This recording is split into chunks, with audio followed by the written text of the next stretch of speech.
ప్రపంచమే ఆంధ్రప్రదేశ్ రాజధాని అయినటువంటి అమరావతి వైపు చూసేలాగా చంద్రబాబు గారు ప్రణాళికలు సిద్ధం చేస్తున్నారని, అందులో భాగంగానే ప్రపంచ బ్యాంక్ అమరావతికి పెద్ద ఎత్తున ఫండింగ్ చేయబోతుంది. 40,000 కోట్లకు పైగా అమరావతికి వారు నిధులు ఇచ్చేందుకు కూడా సిద్ధమయ్యారు. చంద్రబాబు గారి గుడ్ విల్ని చూసే ప్రపంచ బ్యాంక్ ఈ నిర్ణయం తీసుకుంది అనే రకంగా కొన్ని వార్తలు ఇప్పుడు సోషల్ మీడియాలో చక్కర్లు కొడుతున్న నేపథ్యంలో నిజంగా ప్రపంచ బ్యాంక్ అమరావతి నిర్మాణం కోసం 40,000 కోట్లకు పైగా రుణాన్ని ఇవ్వబోతున్నారా? అది చంద్రబాబు గారి గుడ్ విల్ని చూసే ఇవ్వబోతున్నారా అనేది మనం తెలుసుకునేటువంటి ప్రయత్నం చేద్దాం. ప్రస్తుతం మనతో పాటు ఉన్నారు ప్రముఖ రాజకీయ విశ్లేషకులు, ప్రముఖ సీనియర్ జర్నలిస్ట్ సిఎస్ రావు గారు. సార్తో మాట్లాడదాం. Sir, hi sir. Hello. Amaravati నిర్మాణం కోసం పెద్ద ఎత్తున ప్రపంచ బ్యాంకు ఆంధ్రప్రదేశ్కి రుణాలు ఇచ్చేందుకు సిద్ధమైందని, 40,000 కోట్లకు పైగా రుణాలు ఇచ్చేందుకు ప్రపంచ బ్యాంక్ ఇప్పటికే సిద్ధమైంది. చంద్రబాబు గారి గుడ్ విల్ని చూసే ప్రపంచ బ్యాంక్ ఈ నిర్ణయం తీసుకుంది అనే రకంగా ఇప్పుడు సోషల్ మీడియాలో ఈ వార్త చక్కర్లు కొడుతూ ఉంది. ఏంటి సార్ అసలు దీని మీద మీ విశ్లేషణ ఏంటి? ఇప్పుడు సోషల్ మీడియాలో వార్త చక్కర కొట్టడం కాదు, ఇది వాస్తవం కూడా. ఎందుకనంటే వరల్డ్ బ్యాంక్ ఇప్పుడు కూడా ఎక్కడెక్కడ ఫండింగ్ ఇవ్వాలి అనే దాని మీద వాళ్ళు స్టడీ చేస్తుంటారు. ఇప్పుడు సపోజ్ అందరికి అర్థమయ్యే భాషలో చెప్పాలంటే, ఒక వడ్డీ వ్యాపారి ఏం చేస్తాడు, ఒక మార్వాడి ఏం చేస్తాడు, మంచి కస్టమర్ను చూసుకుంటాడు వడ్డీకి ఇవ్వడానికి. మంచి కస్టమర్ ఎవరు ఉంటారో వాళ్ళకి వడ్డీకి ఇస్తాడు, అంతే కదా, వెరీ సింపుల్. అలాగే ఇప్పుడు వరల్డ్ బ్యాంక్ కూడా ఎవరికి ఫండింగ్ ఇస్తే మళ్ళీ తిరిగి చెల్లించే అవకాశం ఉందనేది వాళ్ళ పనిలో వాళ్ళు ఉంటారు, వరల్డ్ బ్యాంక్.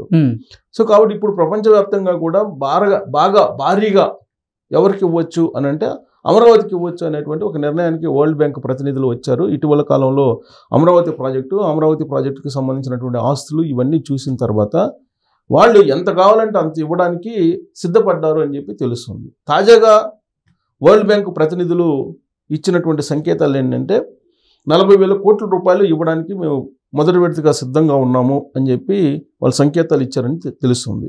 దీనికి కారణం ఏంటి? ఇంతకు ముందు లేనటువంటి ఆఫర్స్ ఇప్పుడు ప్రపంచ బ్యాంక్ నుంచి ఇప్పుడు ఎందుకు వస్తున్నాయనంటే, ఇది చంద్రబాబు నాయుడు గుడ్ విల్ అనుకోవాలి. ఎందుకంటే ఇంతకు ముందు ప్రపంచ బ్యాంకు జీతగాడు చంద్రబాబు నాయుడు అనేటువంటిది ఒక స్లోగన్ కాంగ్రెస్ పార్టీ బాగా ప్రజల్లోకి తీసుకెళ్ళింది 2004 ఎన్నికల ముందు. ఆ తర్వాత 2004 ఎన్నికల్లో అదే స్లోగన్ బాగా తీసుకెళ్ళి ఆయన్ని అధికారం నుంచి దించగలిగారు. కానీ ఇవాళ పరిస్థితి ఏంటి? ఆ రోజు ప్రపంచ జీతగాడు చంద్రబాబు నాయుడు అన్నటువంటి పార్టీలే ఇవాళ ప్రపంచ బ్యాంక్ దగ్గర క్యూలో నిలబడి రుణాల కోసం పడిగాపులు కాస్తుంది. అవును. సో కాబట్టి చంద్రబాబు నాయుడుకి మొదటి నుంచి కూడా ప్రపంచ బ్యాంక్ తోటి సంబంధాలు ఉన్నాయి. చంద్రబాబు నాయుడు గుడ్ విల్ తెలుసు ప్రపంచ బ్యాంక్కి. తర్వాత ప్రపంచ బ్యాంక్లో ఉండేటువంటి కొంతమంది high profiled people Chandrababu Naidu image గురించి బాగా తెలిసినటువంటి వాళ్ళు ఉన్నారు. పైగా అడిషనల్గా ఏంటంటే ప్రపంచ బ్యాంకుల్లో లోకేష్ కొన్ని రోజుల పాటు పనిచేశాడు. స్టాన్ఫర్డ్ యూనివర్సిటీలో ఆయన MBA పూర్తి చేసిన తర్వాత ప్రపంచ బ్యాంకులో కొన్ని రోజులు ఆయన వర్క్ చేశారు, జాబ్ చేశారు. సో కాబట్టి వరల్డ్ బ్యాంకు సంబంధించినటువంటి నియమ నిబంధనలు, మార్గదర్శకాలు ఇవన్నీ కూడా బాగా తెలుసు. ప్లస్ చంద్రబాబు నాయుడు ఇమేజ్, ఈ మొత్తం కలిపి ఎంత కావాలంటే అంత ఫండింగ్ చేయడానికి అమరావతికి సిద్ధంగా ఉన్నారు. దానికి కారణం ఏంటంటే సెల్ఫ్ ఫైనాన్స్ సస్టైనబుల్ రాజధాని అది, సెల్ఫ్ సస్టైనబుల్ రాజధాని అది.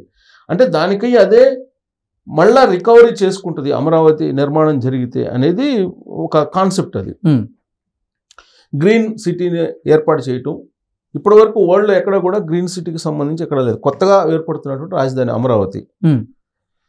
కాబట్టి ఆ రాజధానిని ఇప్పుడున్నటువంటి అత్యాధునికమైనటువంటి హంగులతోటి, సౌకర్యాలతోటి, టెక్నాలజీతోటి రూపకల్పన చేసుకోవడానికి ఒక మహా అవకాశం. అది మహదవకాశం అంటారు. సో కాబట్టి ఇప్పుడు చంద్రబాబు నాయుడు ఏం చేశారు, 2014 నుంచి 2019 వరకు 33,000 ఎకరాలు ఆయన సమీకరణ చేశారు. సో స్వచ్ఛందంగా రైతులు ముందుకు వచ్చి ఇచ్చారు. గవర్నమెంట్ ఏదో కొంత 12,000 ఎకరాలు 15,000 ఎకరాలు ఉంది, సుమారుగా 50,000 ఎకరాలు ఉంది. అయితే ఇక్కడ మరొక అంశం ఏంటంటే, ఇప్పుడు మళ్ళా కొత్తగా కొంతమంది రైతులు స్వచ్ఛందంగా ముందుకు వచ్చి మేము ల్యాండ్స్ ఇస్తాము అమరావతి కోసం. గతంలో ఏ విధంగా అయితే అమరావతి రైతులతో ఒప్పందం కుదుర్చుకుందో CRDA, సేమ్ ఒప్పందాలకు అనుగుణంగా మేము మళ్ళీ ల్యాండ్స్ ఇస్తామని చెప్పి వాళ్ళు ముందుకు వస్తున్నారు. అంటే ఆ 33,000 ఎకరాల పోగా ఇంకా మిగతాది ఉంది కదా, అది కూడా ఇవ్వడానికి. అంటే సుమారుగా 1,00,000 ఎకరాలు ఇవ్వడానికి 1,00,000 ఎకరాలు సేకరించడానికి అనువైనటువంటి పరిస్థితులు అక్కడ ఉన్నాయని చెప్పేసి ప్రభుత్వం అంచనా వేస్తుంది. ప్లస్ రైతులు కూడా ముందుకు వస్తున్నారు. ఇప్పుడు ఇంతకు ముందు రాజధానికి ఇవ్వడానికి ముందుకు రానటువంటి వాళ్ళు స్వచ్ఛందంగా, ఇప్పుడు స్వచ్ఛందంగా మిగిలినటువంటి రైతులు కూడా వస్తున్నారు. ఇది ఒక పాజిటివ్ సంకేతం. ఈ పరిస్థితుల్ని గమనించి ఈ పరిస్థితుల మీద అధ్యయనం చేసినటువంటి వరల్డ్ బ్యాంక్ రిప్రజెంటేటివ్స్ ఎంత కావాలంటే అంత ఇస్తామని చెప్తే మొదటి విడతగా 40,000 కోట్లు ఇవ్వడానికి సిద్ధపడ్డారు. ఓకే. సో ఇప్పటికే 15,000 కోట్ల రూపాయలు కేంద్ర ప్రభుత్వం కేటాయించింది. సరే అది అప్ప లేదంటే గ్రాంటా అనే దాని మీద చర్చ జరిగింది. అయితే మనకున్నటువంటి ఇన్ఫర్మేషన్ ఏంటంటే ఆ 15,000 కోట్ల రూపాయలకు సంబంధించిన రుణం అయినప్పటికీ కూడా దాని అడ్జస్ట్మెంట్ అనేది కేంద్ర ప్రభుత్వం చేస్తుంది అని చెప్పి ఆల్రెడీ కేంద్ర ప్రభుత్వం హామీ ఇచ్చింది అని చెప్పి తెలుస్తుంది. ఇంకోటి ఏంటంటే కేంద్ర ప్రభుత్వానికి సంబంధించి ఖచ్చితంగా అమరావతి నిర్మాణానికి అది ఇవ్వాల్సిందే. విభజన చట్టంలో ఉంది కాబట్టి ఖచ్చితంగా కేంద్ర ప్రభుత్వం యొక్క బాధ్యత అది చట్టంలో ఉంది. చట్టంలో ప్రత్యేక హోదా అనేది లేదు, హామీ మాత్రమే, చట్టసభల్లో ఇచ్చినటువంటి హామీ మాత్రమే అది. కానీ చట్టంలో అమరావతి రాజధానిని నిర్మిస్తాం, అమరావతి లేదంటే ఇంకో చట్టం మీరు ఎంపిక చేసుకోండి, ఆ రాజధానిని మేము నిర్మించేస్తాము అని చెప్పి చట్టంలో పెట్టారు. కాబట్టి చట్ట ప్రకారం రాజధాని నిర్మించాల్సినటువంటి బాధ్యత కేంద్ర ప్రభుత్వం మీద ఉంది. కాబట్టి ఇప్పుడు కేంద్ర ప్రభుత్వం కేటాయించినటువంటి 15,000 కోట్ల రూపాయలు అది కేంద్ర ప్రభుత్వమే చెల్లిస్తుంది, దీంట్లో ఎలాంటి సందేహం అవసరం లేదు. ఒకటి. రెండు, ఇప్పుడు కేంద్ర ప్రభుత్వం ఇచ్చేటువంటి ఫండ్సే కాకుండా అదనంగా వరల్డ్ బ్యాంకు 40,000 కోట్ల రూపాయలు మొదటి విడత ఇవ్వడానికి ఆల్రెడీ ఈ డిజైన్ కానీ ఇవన్నీ చూసిన తర్వాత ఆల్రెడీ అమరావతిలో ఉండేటువంటి పరిస్థితిని వీటన్నిటిని అధ్యయనం చేసిన తర్వాత వాళ్ళు గ్రీన్ సిగ్నల్ ఇచ్చారు. అడిషనల్గా ఇంకోటి ఏంటంటే మూడో అంశం, అందరూ ఆశ్చర్యపోయేటువంటి అంశం ఏంటంటే దలైలామా బౌద్ధులకు ఆయన ప్రతినిధి లీడర్, ఆయన దలైలామా నీకు ప్రపంచవ్యాప్తంగా కూడా ఉన్నటువంటి ఈ బౌద్ధులు కాలచక్రాన్ని నిర్వహిస్తారు అమరావతిలో. ఆ టైం కొన్ని సంవత్సరాలు ఏదో ఉంటుంది లిమిట్, అక్కడ ప్రపంచవ్యాప్తంగా ఉండేటువంటి బౌద్ధులందరూ అక్కడికి వస్తారు. ఆ కాలచక్రం అనేది అక్కడ నిర్వహించేటప్పుడు ప్రపంచం మొత్తం కూడా అమరావతి వైపు చూస్తుంది. కాబట్టి దలైలామా నుంచి వచ్చినటువంటి హామీ ఏంటంటే 5 లక్షల కోట్ల రూపాయలైనా సరే బౌద్ధులకు, అక్కడ బౌద్ధారామంగా ఉంది కాబట్టి 5 లక్షల కోట్ల రూపాయలైనా సరే దాన్ని ప్రపంచవ్యాప్తంగా గుర్తుండిపోయేలా నిర్మించాలి అనేటువంటి ఒక ఆలోచనతోటి వాళ్ళు ఉన్నారు. దానికి సహకారం ఇండైరెక్ట్ గా కానీ డైరెక్ట్ గా కానీ అందిస్తామని చెప్పి అక్కడి నుంచి కూడా రానున్న రోజుల్లో ప్రపంచమే అమరావతి వైపు చూసేటువంటి అవకాశం ఉందంటారా? 2050కి వరల్డ్ నెంబర్ 1 సిటీగా అమరావతిని నిలపాలనేది చంద్రబాబు నాయుడు విజన్. ఆయన విజన్ ఏదైతే ఉందో అది మనం చూసాం అమరావతి హైదరాబాద్లో.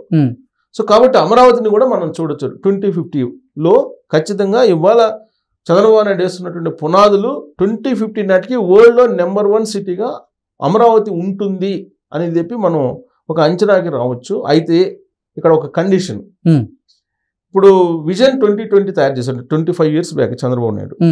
అది ఇంప్లిమెంట్ చేయడంలో చాలా ఆలస్యమైంది. దానికి కారణం ఏంటంటే 2004లో రాజశేఖర రెడ్డి అధికారంలోకి రావటం, కాంగ్రెస్ పార్టీ అధికారంలో రావటం, అలాగే 2014లో కేసీఆర్ రావటం. ఈ హడ్డిల్స్ కనుక లేకపోతే 2020 విజన్ ఎప్పుడో సాకారం అయ్యిండేది. 2020 విజన్ అనేది ఎప్పుడో సాకారం అయ్యిండేది కంప్లీట్గా. ఇప్పటికి కూడా పూర్తి స్థాయిలో ఆయన దగ్గర తయారు చేసినటువంటి విజన్ ఇంకా సాకారం కాల తెలంగాణలో, హైదరాబాద్. సో కాబట్టి ఈ హడ్డిల్స్ లేకపోతే అమరావతి అనేది 2050కి వరల్డ్ నెంబర్ 1 అవుతుంది. హడ్డిల్స్ అంటే ఏంటి? 2029లో కూడా తెలుగుదేశం పార్టీ రావాలి అక్కడ, ఆ తర్వాత ఎలక్షన్లో కూడా రావాలి. వరుసగా 3-4 ఎలక్షన్స్కి 2050 దాకా కనుక ఈ జగన్మోహన్ రెడ్డి లాంటి వాళ్ళకి అవకాశం ఇవ్వకుండా ఖచ్చితంగా ఈ ప్రభుత్వాన్ని స్థిరమైన ప్రభుత్వం అభివృద్ధి చేస్తుందని నమ్మితే అక్కడ ఉండేటువంటి ఓటర్లు, అప్పుడు 2050కి ఖచ్చితంగా అమరావతి నెంబర్ 1 అవుతుంది వరల్డ్లో. దీంట్లో ఎలాంటి సందేహం లేదు. ఇది నేను చెప్పడం కాదు. SBI వాళ్ళు ఒక ఫైనాన్షియల్ రిపోర్ట్స్ తయారు చేస్తుంటారు. SBI చెప్పింది ఏంటంటే 2029కి 25 లక్షల కోట్ల రూపాయల విలువైనటువంటి సంపదను కలిగి ఉంటుంది అమరావతి అని చెప్పి 3 years బ్యాకే చెప్పారు.